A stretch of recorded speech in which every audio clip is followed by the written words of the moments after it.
My name is Stephen Biggs. I'm the Minister of Students and Families here. So we were planning to we were going to Honduras over spring break with our mission team down there, and we had about 16 people.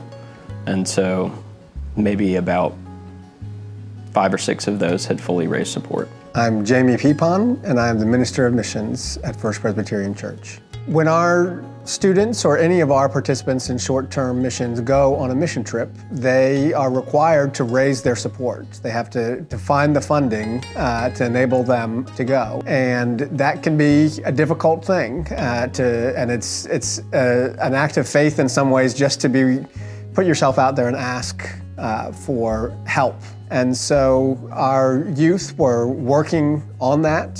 Some of them were picking up little odd jobs, some of them were doing other things. I was nervous about how many students had not raised very much support getting close to the mission trip just a couple months out. We received a phone call in the office, someone just checking in and saying, how is that going for everybody? What's it look like right now? Where is everybody in their fundraising? So what's the total amount left to be raised? And Jolyn ran the calculations and he said, well, that's covered. I'm gonna send that amount. Their balances were covered, and I said, whose balance? Who are we finished with? And I was praying about it and I was nervous about it, and she said all of them.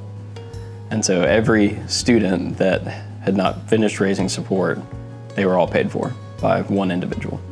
It's always encouraging to see unexpected things happen. So it's just a huge encouragement to me personally to see how vested our people are through not just lip service, but in their actual generosity to make those things happen. These are lessons that these youth will remember. If they decide, I think missions is for me, they can remember that day and think about how when they're raising support for long-term missions work, that, well, even in the short term, even in the small things, the Lord was faithful to provide beyond what I expected and hoped for.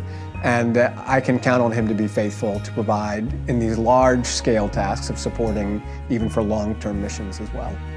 It was actually cool to see some of the families just say, well, hey, we were planning on paying for this if we didn't raise enough money from letters, so we're just going to give this to the missions or different missionaries within the church. And so you kind of saw like a paying it forward type of thing where people were joyful and excited and received and gave, in response.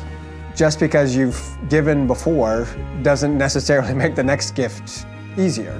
When we trust God to provide what we need, even as we're generous towards others, we're showing that the most important thing to us is not hoarding things and building our own kingdoms, but we're working to build the kingdom of God, and we're being generous in that, and we demonstrate and we teach our own hearts that Christ is at the center of all when we can give up things that we need and are important to us for the sake of the kingdom and for others.